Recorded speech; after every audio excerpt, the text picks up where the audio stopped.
estagiária fazia tudo na mão também. Essa aqui é muito legal também, que é o scanner de lâminas. Então, ele é um microscópio dentro desse aparelho. A gente escaneia as lâminas e manda para qualquer patologista do Brasil, para poder liberar o diagnóstico. Aí acabou. Agora pode ir. Pode passar? Então, aqui a gente começa na triagem, que é onde a gente recebe as amostras, né? Nós realizamos a conferência dos dados desse paciente, nós trabalhamos com marcadores de segurança no laboratório. Então, o exame só é admitido a partir do momento que a gente tem a certeza de que aquela amostra era aquele paciente. Também é importante, em casos de biópsias, que a localização dessa amostra esteja correta.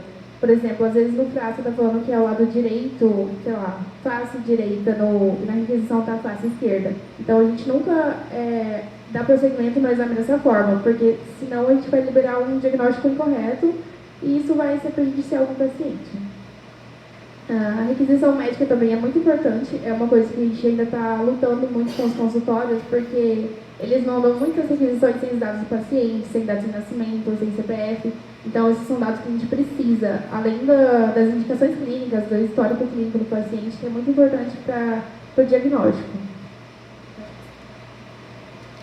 Depois, a macroscopia. Essa, acho que eu coloquei algumas fotos, vocês vão achar bem legal essa parte. Porque é onde a gente realmente tem o contato com os órgãos. No laboratório que eu trabalho, a gente não pega muitas peças assim com tumor, aquelas peças bem diferentes. De vez em quando vem alguma coisa assim. Mas o que a gente mais recebe é útero, placenta, vesícula, apêndice, lesões de pele.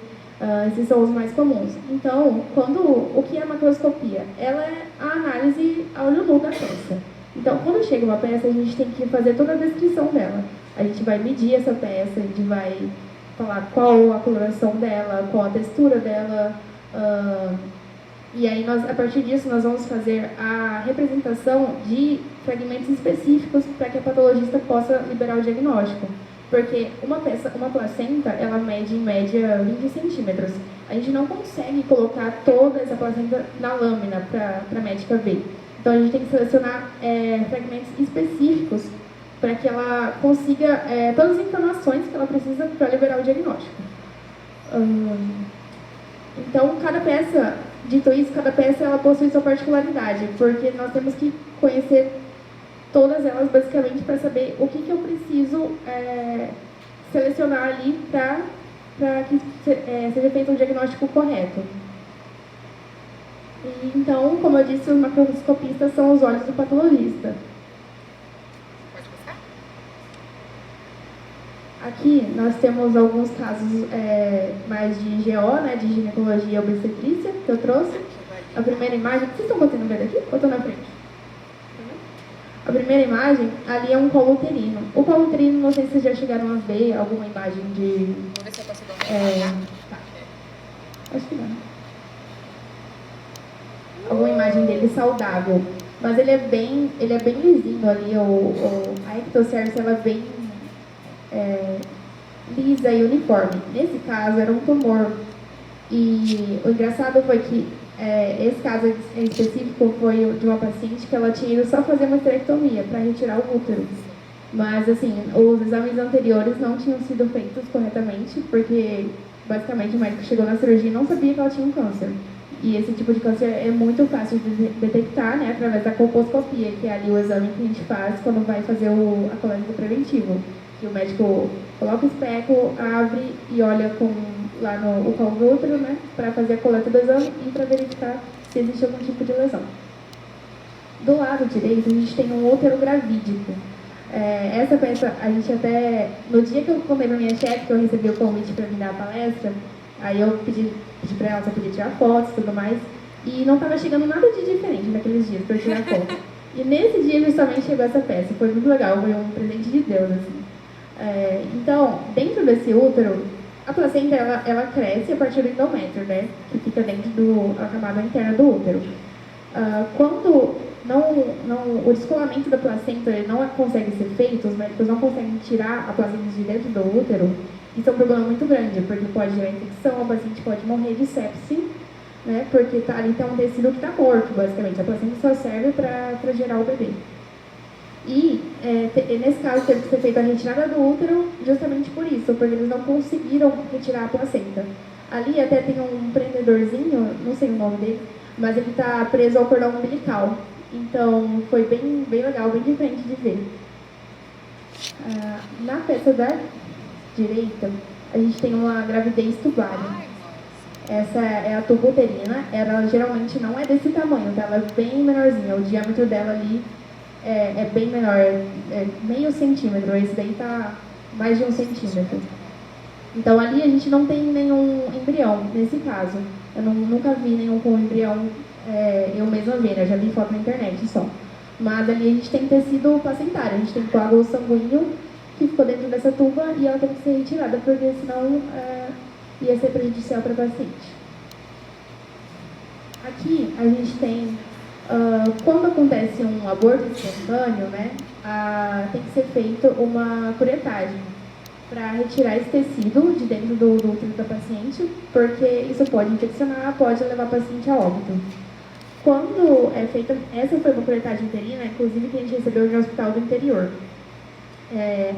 que o diagnóstico desse caso foi mole datiforme, que é quando forma essas bolinhas, vocês conseguem ver? É tipo, a gente tem o costume de falar que é como se fosse sagu. Já comeram sagu? Nunca mais vou comer sagu igual. Eu também não comi. E geralmente a gente não vê tão grande assim, tão nítido dessa forma.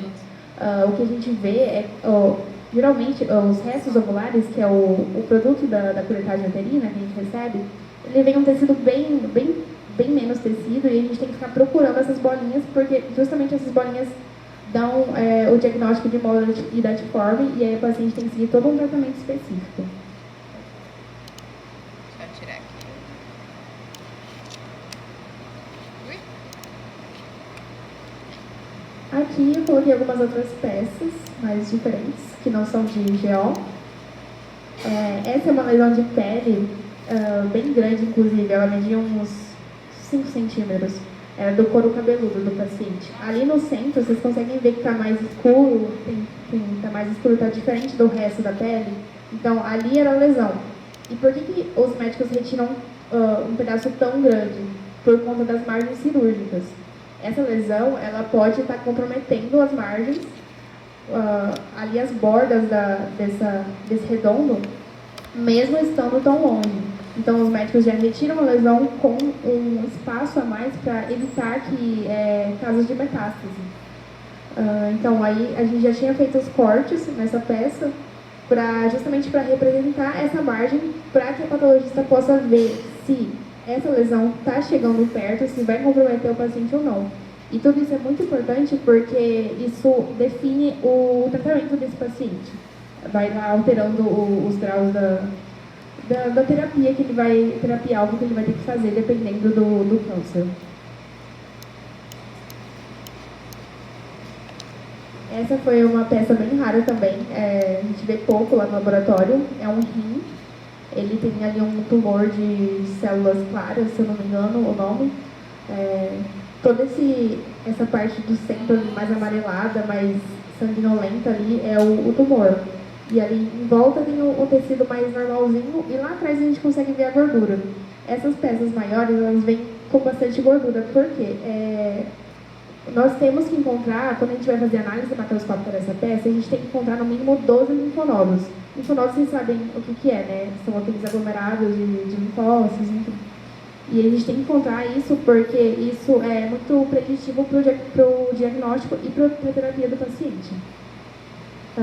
Então, nesse caso do rim, não lembro quantos linfonodos foram, mas foram bastante. Pode passar? Pode passar. Esse é um intestino.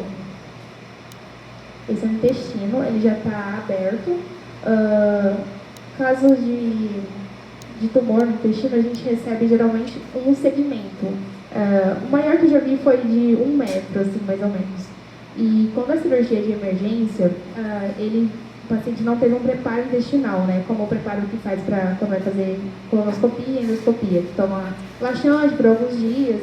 Então, a peça cirúrgica, ela vem repleta de fezes. E aí a gente tem que abrir ela, lavar, para que o fixador possa adentrar na peça e a gente possa fazer a análise. Esse que eu falei pra vocês, de 1 metro e pouco, a gente teve que... Não tinha espaço para abrir ele na pia do laboratório. Então, lá no pátio tem